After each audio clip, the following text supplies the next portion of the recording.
Alam nyo ba, creative voices din ang nasa likod niyan. Amazing Digital. Yan, so, safety daw. Yan yung boses na rinig nyo. AI yan. Diba? Kahit yung SM, gumagamit na rin. Yung Amazing Digital Circus. Diba? Bukod sa anime, kami rin yung boses sa The Amazing Digital Circus. Sinong nanood nun? Diba? Yung mga kids natin dyan. Sabi mo, sample. Sample, sino? Ito. Gusto mo ba rin example? Amazing Digital Circus game. Wala mo sino. Okay. Siya si Tirangila ang Pascal ako. Gango! Si Gango! Si Ikaw. Gango! Ako, sino ba ako? Si Lloyd Queen! Ako si Chloe Clinton eh. Sino mo itong mga nilalangdalan dito sa balkon? Kakainin ko kayo! Pati Murder Drones. Murder Drones. Murder Drones. Sino nanood ng Murder Drones? So lahat yan ay in partnership with Glitch Studios. Yeah. Pinaka sikat din na anime company. Yes, definitely. American-Australian company. Glitch Studios naman. Ang dami, di ba? Ang daming pwedeng... At marami pang iba. Cartoons, anime, mga Tagalog dub, mga material movies, lahat ng commercial ADPs. yes! Most of them galing talaga sa Creative Voices. Creative Voices Production. So, subscribe kayo ng ating Facebook page and also ang ating Anyone PH YouTube channel for more Tagalog anime dubbing. Okay? At syempre, si Nessie naman, tanongin Ito naman natin. si Nessie. Nessie, paano ka ba nagsimula? Paano ka nagka-interest dito sa voice acting para marinig ng ating mga kasama? Actually, nag-start lang ako last Dito rin. year. Dito rin. I joined SIBA last year, November, December. Saan mo na-discover dito? Saan mo na-discover? Discover ko ang SIBA sa internet, syempre. Internet. Kapag ginugol nyo, kung sino ang the best trainer for voice acting, syempre, ang lalabas lang dyan, si Sir Pachola. Yes. Oo. And then, Umattend ka. after SIBA, nagtuloy ako for stock, voice acting workshop. And then, tuloy-tuloy na. As in, lagi ako pumunta sa studio, Back. lagi ako nag-a-attend, nag-observe. And eventually, Dito ka mo, nagpunta siya last year. kinuha rin ako for one of the actors. Di ba, Nessie, nagpunta ka rin ng Toycon yung last? Oo, last year din, nagpakita ako kay Sir. Wow!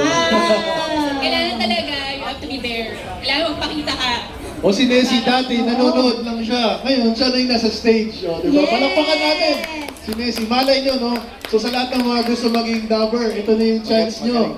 Ito lang yung chance nyo sa ngayong taon, no? Yes! And hindi lang siya dubber, friend Isa rin siyang translator. Oo, di ba? Oo, script translator na adapter din natin, si Nessie. So napakaraming opportunity kung kayo talagang mag-join sa ating unang Certified Voice Artist Program and then dire-diretso na yun, okay? nilang saluhin lahat.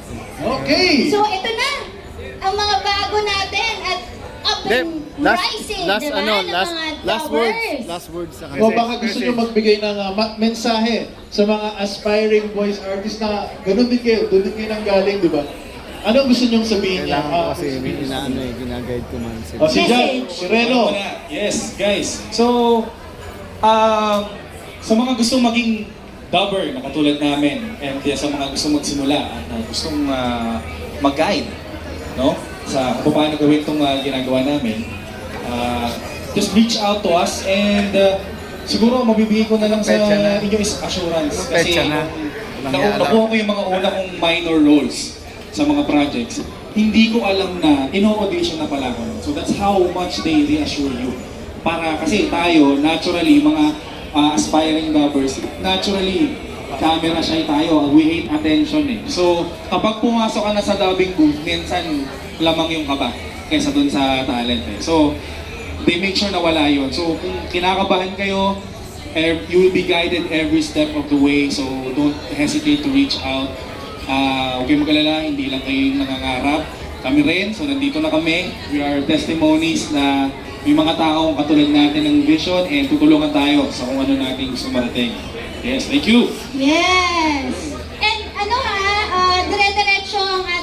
registration for Certified Voice Artist Program, just visit certifiedvoiceartist.com.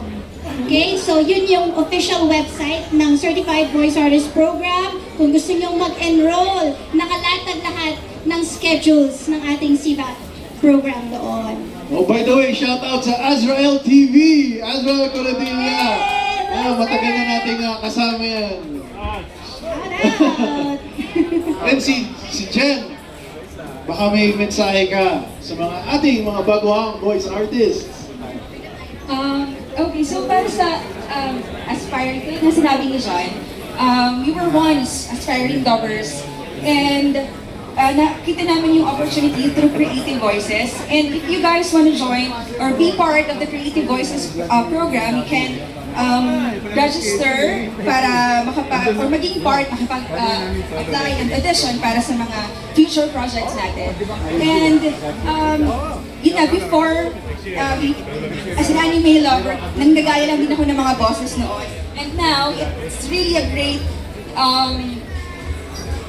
privilege na nakakapag-dub na rin tayo ng mga anime na napapanood ninyo gaya ng Gachiakuta, Kaiju, and other anime and cartoons na pinapalabas ninyo. So, ayun, maraming salamat. Yun. And syempre, ito naman, si Nessie. Magbibigay din ng short message. Go ahead. Katulad na sinabi ni Jen, start lang Pag din ako tatawagin, ihiwalay mo. and because of the opportunity na binigay ng CVAT, Stop than you. nandito na kami ngayon. Nandito kami ngayon na nakakapag-present kami, nakakapag-voice kami ng mga characters sa anime. So, syempre, alam ko may mga nahihiya dyan, pero katulad ko, nahihiya rin po ako, camera shy and stage shy. Pero this is a great opportunity for us. Yun. Walang pangalaman natin. Si John at si Tingnan Jen. natin ang ating mga, ilan lamang sila sa mga dubbers ng Creative Voices, syempre. At marami pa actually. So, abangan nyo, napakarami rin namin for release ang Creative Voices at Anyone PH. So, thank you very much. Dito lang muna sila. Marami pa tayong makikilala from Creative Voices. Wow! And gusto ko lang din i-share, no, yung pagboboses, pwede yan sa lahat. Bata, matanda, basta nangangarap ka at gusto mo, pwede ka maging part ng ginagawa natin. Definitely. Kahit nga mga PWD, meron tayong the first Filipino blind dubber. Yes. Galing din sa CVAP at Creative Voices. So, basta may boses ka, pwede ka. Creative Voices Creative yan. Voices yan. Okay. Gusto niyo pa ba makilala yung mga iba pang boses sa likod ng paborito niyong anime? Siyempre, gusto namin makilala. Meron pa ba ma? Mamaya makikilala natin yung pinaka voice master natin. Pero gusto ko rin makilala niyo yung iba pa nating kasama sa Creative Voices. Siyempre meron tayo dyan mga writer. Yes. Meron tayo dyan mga translator. Alam niyo, dubber din siya. Alam mo, napaka-importante ng writer sa dubbing. Alam niyo ba yun? Yes, napaka-importante. Dapat malinis. Malinis. Dapat well-synced, diba? Kasi kapag dinub nyo yung sabihin natin Japanese into Tagalog, minsan hindi parehas yung syllables. Yes, oo. Hindi Maapaw. talaga pareho. So, Oo. pinag-iisipan ng gusto ng mga translators, dubbers, translators, adapters natin, paano nila i-well-sync at the same time, tama, sakto siya. Oo, sa buka ng bibig. bibig. Diba? Baka yung linya mo sobrang haba tapos hindi na pala nagsasalita yung dubber. Oo. At syempre, nandun pa rin yung konteksto. Oo. So talagang matrabaho pero it's their passion too, no? Ang pagsusulat. And I think they also need to be recognized. No? Yung mga nagsusulat. Kasi kung pangit yung script, mas mahirapan yung dubber sa totoo lang. Oo, kung maganda naman, dire-diretso, tuloy-tuloy, kumbaga sinasabi nila, madulas sa dila, di ba? Ang dubbing. Sige, tawagin na natin sila dito sa stage. No? Una! Eto na! Nandito si Gerald Eusebio. Eusebio! Yan, isa rin yung dubber slash translator ng Gachiakuta and Kaiju. So, Number 8. Pinapadali nila yung buhay namin. Yan ang talagang trabaho. Yes! At Tama na syempre, natin sa stage. sige, nandito rin, isa rin sa mga baguhang dubbers ng Creative Voices. Nandito si Alex. Si Alex. Oo, yan. Representative din ito ng mga junior dubbers. Isa sa roster ng junior dubbers ng Creative Voices. O ngayon, gusto kong tanungin si Jera. Jera, paano ka ba napunta dito sa mundo ng anime dubbing, sa pagsusulat, sa Creative Voices? Baka pwede mong i-share. Magandang araw po sa ating lahat. Andito po ako sa dubbing dahil po sa generosity ni Sir Choi. Nasaan si Sir Choi? Ayan. Dahil si Sir AI po lang yan. Hindi yan siya yan. AI lang yan. Si Sir Choi po ang nagbigay po sa atin ng opportunity na makapagsulat na Season 1 ng Kaiju number 8. At naituloy po natin ngayon sa Core 2 ng Gatchakuta po. Yun, di ba? Eto, nakikilala natin yung mga tao talaga legit na nasa behind the scenes lang. Pero ngayon, nandito sa harap natin, di ba? Kwentuhan mo naman kami, sino pa yung mga na-dub mo? At the same time, dubber din kasi si Jera ng Kaiju and Gatchakuta. Sa Gatchakuta, ako po ang boses sa likod ni Tamsi Kings. Oh! Eh, syempre, sample! Okay. Isang line lang po. Oh, isang line. Gawa ng bubina! Ayun! O, ang narinig nyo dito ngayong hapon, puro mga teaser. So kung gusto nyo mapanood ang mga full episodes, nasa Anyone Philippines, nasa YouTube po yan. Yes! Ang Tagalog dub natin. Oo, at ito din, isa sa pinakabagong dubbers din ng Creative Voices, si Alex. Si Alex. Yan. Yun po. Alex, kwento ka naman. Kung paano ka nagsimula, paano ka nagkahilig, at ano na yung mga nagawa mo? Mainly English dubber po ako. Nagsimula po ako sa Stop Voice Acting Workshop. Doon ko po talaga natuto kung paano mag-dubbing, paano mag-acting, paano mag-singing. Lahat natuto ko talaga sa Creative Voices. Yung mga voices, yung mga characters ko po, mainly Turkish drama, minsan extras po sa anime. Ganun po. Diba? May English dubbing na, may Tagalog dubbing din. Yan ang mga, actually lahat, nasa Creative Voices na. At the same time, meron din tayong mga tinatrabahong vertical dramas, Tagalog din yan. So, iba't ibang klase ng dubbing nandito sa Creative Voices. At syempre, ang dami nating mga Dumarating dumarating na sila. ng mga dubbers. Nandito na sila. Eto pa, may isa pa tayong nakita. Dubber din ng Creative Voices. Walang iba, kundi si Isia Pinto. Palakpakan natin. Yan, isa rin po sa baguhang dubbers ng Creative Voices. Alam mo, nakakatuwa talaga pag merong bagong boses eh. Kasi isipin nyo lahat ng mga nasa stage ngayon, nangarap lang din. Diba? Yes. Ginawa nila ng paraan at talagang ginusto nila yung gusto nila. So ngayon, nandito na sila. At hopefully, yung mga aspiring dyan eh, alam nyo na yung gagawin, no?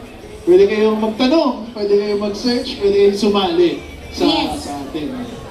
O yan, si IC, share mo naman yung kwento mo, tapos baka pwede ka mag-sample. So, nag-start lang po ako. So, fun fact lang po, after my birthday, nag-TikTok po ako and I saw a dubbing challenge for Certified Voice Artist Program. And then, of course, ginab ko yung opportunity because gusto ko rin maging dubber in the future. So sabi ko, why not try? And after nun, I got an email, and ever since then, I got an email that I passed the dubbing challenge, and then nagkaroon ako ng scholarship, full scholarship sa Certified Voice Artist Program. And after I become a Certified Voice Artist from CVAP, I've heard from one of my batchmates from CVAP that there is an opportunity for an internship at Creative Voices. So, and at my 4th year, naging internship season is coming. So, naging first choice ko ang Creative Voices. And ever since then, yun, after internship happened, and after that, Super Cholo gave me a lot of opportunities inside and outside of the dubbing booth. And ever since then, I got absorbed and I've got projects and I've become part of the Creative Voices family. So yun po, doon po ako nagsimula. Sample daw, sabi nila, Oo, sample. sample naman So, dyan. for projects like Anyone PH, ano po ako, mga crowd dubbing. Yan, crowd dubbing po ako. So, mostly mga soldiers na sasaktan, for example po. Tama na! Tama na! Yan! Crowd lovers natin, isa si IC doon. So, Oh, di ba? Napansin niyo yun, di ba? Kahit sinabi niyang extra lang siya, kailangan niya pa rin bigay yung best niya, di ba? Kahit sabihin mo mamamatay ka lang dyan, kailangan bigyan mo ng buhay yung character niya. Tama, kasi party pa rin yan. Oo. At Oo. sila nga yung isa sa pinakamahalaga eh, kasi talagang nadadama yung dubbing. Kaya mas marami rin ang mas gusto Tagalog dubbing. Tsaka Kasi mas dyan tayo nagsimula pinili. lahat. Ako nagsimula lang din ako sa extra, di ba? Oo. So, unti-unti hanggang sa nag-observe ka na, madalas ka na sa studio for observation, and then nakikita at napapansin ka na ng directors, and then tuloy-tuloy na. Okay. So, eto ang ating rosters ng dubbers ng Creative Voices Productions. Palakpakan Palakpakan natin naman sila. natin. So, since nandito na rin sila, kung meron din kayong mga katanungan sa kanila, pwede kayong magtanong. Pwede kayong lumapit at magtanong. Yes! Meron po bang gustong magtanong? Eto Yes, si si Sir. Sir! Oh, bababa na si Donna. May katanungan si Sir. Interactive. Ask ko lang po, kung sakaling makaroon pa ng Tagalog dub ng Blue Lock, sino gusto niyo po maano at bakit? Maano? Bigay ka ng character. At sino po na sa character po ng Blue Lock? Isa po si Isagayotri, si Bachira, si Kensuke, yung Baklowa, si Nario, at si Naga, etc. Kahit sino po. Blue Lock? Lula. Lula. Oo, sino kaya? Yung process kasi ng pag-cast, voice casting ang tawag dyan. Yes. Hawak yan ng, I mean, doon ko po, lahat po kayo. dream role mo. Lahat po kayo na dream role ko po, kung sakaling Dream makaroon. role natin. Dream role. Yan. If ever daw. Yan, tingnan natin. Di kasi na kami tayo- sobrang familiar. Oo, Wow. na tayo ay magdadub ng Oo. specific anime na ito. Hindi pa namin napapanood. Pero pag may chance na mapanood namin yan, malalaman namin sino yung mga paborito namin. Si Jan, familiar siya. O, ikaw, Yes, John. Pag binigyan ka ng chance na pumili ng role sa Blue Lock, sino yun? Ang dream role ko, or makukuha natin, bigyan tayo ng chance mag-job sa Blue Lock. Gusto ko si Bachira. Bachira? Yes! Kasi si Bachira is very mysterious siya. Tsaka makikita ko sa kanya na hindi siya naapektuhan ng kahit na anong pressure. Oh, yan. So, nasagot na ang tanong mo. Okay, very good. Sino pa ang may mga gustong malaman? Anything about topic? Pwede namin masagot? Sige lang. What about si Kuya? Kung Ah. binigyan ka ng chance na mag-dub ng anime in Ayun. Tagalog, sino ang gusto mo at bakit? Dalawa na yan, yung upcoming solo leveling, si Sam Linggo na yan. Kasi last year, kinosplay ko siya. Tapos Oh. ngayon, kung sakali lang, ito, si... Yan na! Ito po. Oy! May pa-reveal! Oh! Isay! Yan! Good news naman! Yan para yung sa bida kanya. eh. Oo, bida kasi yan. talagang gagawin for next year itong anime na to. Diba? Ako, Galing! maniniwala lang ako magaling kang cosplayer kung kaya mo rin manggaya ng boses. Dapat may sample yan. Sa stage tayo.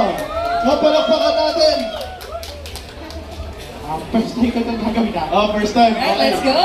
Ready? 1, 2, 3. I am the next. Who will be down U20 Japan 2026.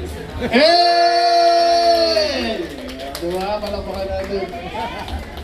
Alam nyo guys, tama yung ginawa. Pag may chance kang ipakita yung talent mo, yun lang talaga. Wala nang ibang paraan. Ang galing naman! So, eto, isa sa mga aspiring dubbers natin. Nandito pala. Ayan, si Kuya. Siyempre, meron din tayo aspiring voice artist din. Kasama din natin yan sa Creative Voices. Gusto din natin marinig no, si Jonas. Jonas! Ayan, Jonas! ever since. Voice Works pa lang. Nandito na Voice works yan. pa lang. Hi everybody, Noel sa brand voice ko. Nasa kay G. Ay, kahit yung ano, sorry. Pwede, nasa ano, Godspeed. Pwede siguro kasi for safety protocols lang. Voice, aspiring lover ako na medyo doing this is sa voice works. Pero syempre, mahaba pa rin ang daan, pero darating yan. And if this is what is with this aspiring lover should understand, it will be a long road ahead. Are you up to it? Yes! Okay! Sample lang dito for live action video, which will be probably be my forte. Let's say for example sa isang eksena sa Ghostbusters 1. Tama na, paano kung mali ka? Eh kung mali ako, okay lang, magpapakulong kami. Magugustuhan pa namin eh. Pero kung tama ako, at mapipigilan namin to, Lenny, masasalba mo ang buhay ng milyon-milyon mutante. Alright! Thank you! Thank you, Jonas! Okay! Bukod pala sa anime dubbing, kung may nagbo-voice over din kayo, naririnig nyo. Baka gusto nyo rin mag-sample kung maganda yung boses nyo. Bibigyan namin kayo ng chance dito sa stage. Mamaya, meron tayong contest. Yes! So pagalingan na to, no? Lahat ng gusto nyo ipakitang talent sa pagboboses. Oo, ito na yung pagkakataon para doon sa mga gusto magpakita at mag-sample later. Ayan, meron tayong kasamang ganyan sa ating programa. Okay? Meron ba? Pakita naman yung mga kamay ng mga gusto mag-sample mamaya. Woo! Oh, okay. Marami. Nasa stage. Okay. Ano ba ang mangyayari ngayong hapon, Donna? Siyempre, after nito, eto na yung ating Pinakahihintay. Oo, mga pinuno. Yan. Mga puno. Pinuno. Ng ating Creative Voices Productions at ng Anyone PH. Ayan na sila. Gusto niyo bang makilala?